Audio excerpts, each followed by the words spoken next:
My name is Elizabeth Rochford, and I'm a judge here in Lake County, Illinois.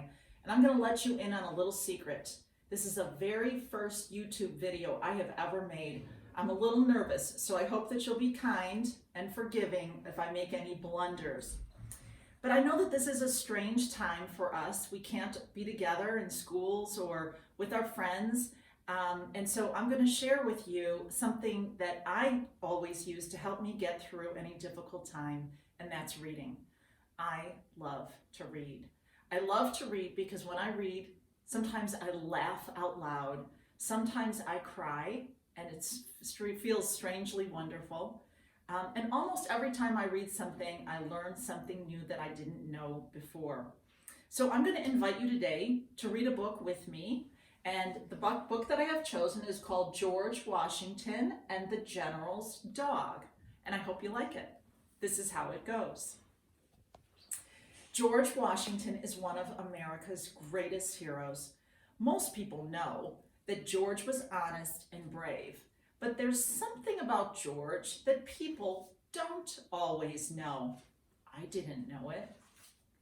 George Washington loved animals.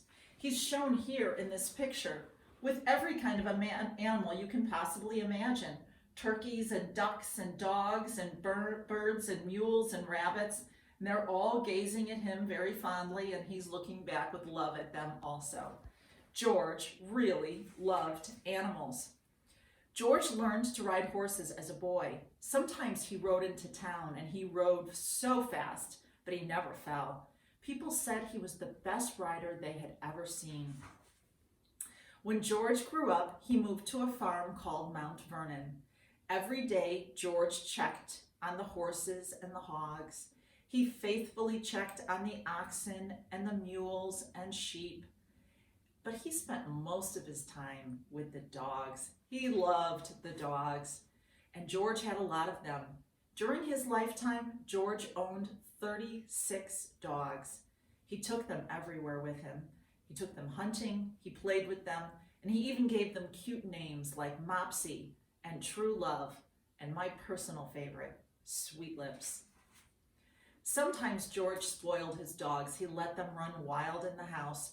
His wife Martha was not quite so crazy about that idea. One day, George's wife, Martha, cooked a ham for dinner, and she was just putting it on the dining room table for dinner when George's dog, named Vulcan, jumped up and stole the ham and right off the table and took off running. Martha was furious, and she chased Vulcan all around the house, but George wasn't mad. He just laughed and laughed. George loved being at Mount Vernon with Martha and all of the animals, but America needed him. America was not yet its own country. It was an English colony. That means it belonged to England. And many American colonists wanted to be free from England, so they went to war. The war was called the American Revolution. The colonists needed a leader, and they chose George to be their general. And George chose his favorite dog, my favorite too, Sweet Lips, to go with him. He said goodbye to Martha and to Mount Vernon. He jumped on his horse, named Nelson, and they rode off to do battle with Sweet Lips right at his side.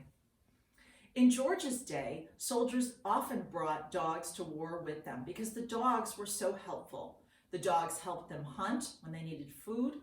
The dogs helped track their way so they wouldn't get lost. The dogs helped guard them against wild animals like bear and wolves. And best of all, the dogs were great partners. It was like having your very best friend with you. The general of the English army was named William Howe, and he had a dog too. He also had 9,000 soldiers, and they had plenty of supplies. George didn't have nearly as many soldiers or supplies, and sometimes his soldiers were cold and hungry, but they were determined and they were not going to give up. In the fall of 1777, George's troops went to Pennsylvania. They were fighting the English troops. Guns were firing, rat-a-tat-tat-tat, and cannons roared, boom, bang, and smoke filled the air. Finally, the fighting ended. The English soldiers went back to their camp, and the battle was over for that one day. The smoke began to clear, and George noticed there was a dog without a soldier. He looked lost. George bent down and patted the dog's head. When George turned to leave, the dog followed George all the way back to the colonists' camp.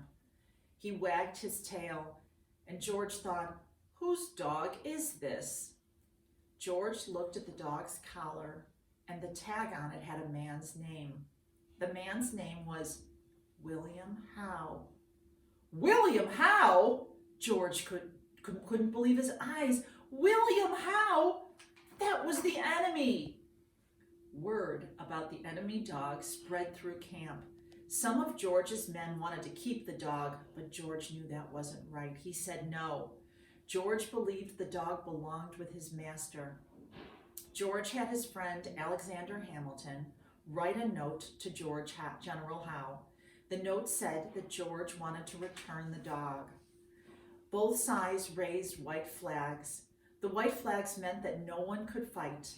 George's soldiers walked the dog across the battlefield. They gave him back to General Howe.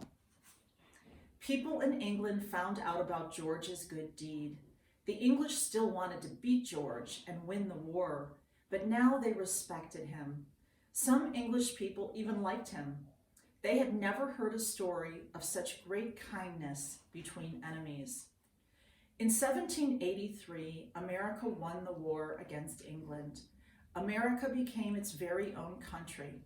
George Washington went home to Mount Vernon. Friends around the world wanted to honor George.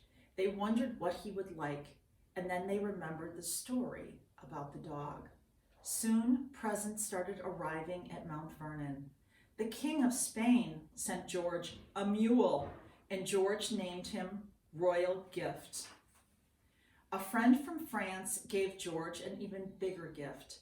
A giant crate arrived with 7 dogs. George's work was not done, though. The American people needed a leader. They elected George to be their president. People all over America loved their new president. They cheered when he rode by in his carriage. They knew it was him because his 6 white horses proudly led the way.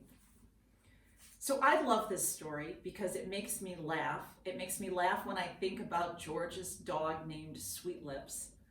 And it kind of chokes me up when I think about men who considered themselves enemies finding common ground and eventually learning to respect each other. And it also taught me all kinds of new things that I never knew about George Washington. So I hope that you enjoyed it too. And I look forward to reading together with you someday soon in person. But until then, I hope that you will share the lessons you learned in this story with your family. And I hope you will keep reading. Thank you. Bye-bye.